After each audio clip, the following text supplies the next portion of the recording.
మిత్రులారా, Tirupathirao YouTube channel కు స్వాగతం సుస్వాగతం. మీరు మా ఛానల్ ను మొదటిసారిగా చూస్తున్నట్లయితే మా ఛానల్ ను సబ్స్క్రైబ్ చేసుకోండి. మరిన్ని అప్డేట్స్ కొరకు సబ్స్క్రైబ్ బటన్ ప్రక్కనే ఉన్న బెల్ ఐకాన్ ని క్లిక్ చేయగలరు.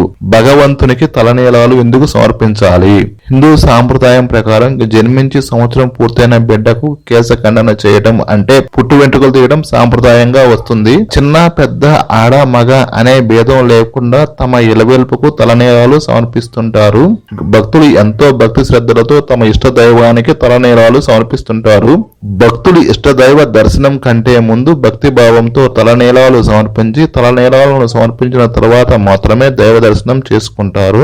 ఇష్ట దైవానికే కాకుండా ఇతర దేవతామూర్తుల ఆలయాల్లో కూడా తలనీలాలు సమర్పించడం అనేది ఒక సాంప్రదాయంగా పాటిస్తుంటారు భక్తులు.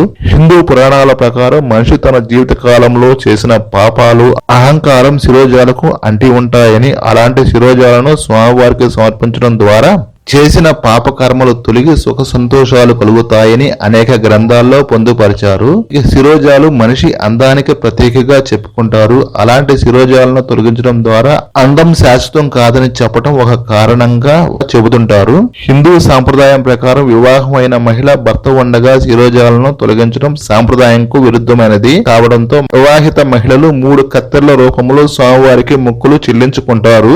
ఇక గర్భంలో ఉన్న శిశువు మొదటగా తన తల ద్వారా బయట ప్రపంచానికి వస్తాడు. అలాంటి సమయంలో శిశువుకున్న తల వెంట్రుకల్లో పూర్వ జన్మకు సంబంధించిన అనేక పాపాలు ముడిపడి ఉంటాయని, అందుకే జన్మించి 1 సంవత్సరం పూర్తయిన శిశువుకు కేశఖండన కార్యక్రమం అంటే పుట్టు వెంట్రుకలు తీస్తారు. పాపాలను కలిగి ఉన్నందునే శిరోజాలను శిరోగత పాప అని అంటారు. శిరోజాలు పాపాలు కలిగి ఉన్న కారణంగానే తమ కష్టాలు తీరిస్తే భగవంతుని భక్తితో తలనీలాలు సమర్పిస్తామని మొక్కుకుంటారు భక్తులు. దైవ దర్శనానికి ముందు తలనీలాలను సమర్పించడం ద్వారా మానవునికి పాపం తొలగి పుణ్యం వస్తుంది. అలా పుణ్యం వచ్చిన మానవుడు తలనీలాలు సమర్పించిన తర్వాతే దైవ దర్శనం చేసుకోవాలి.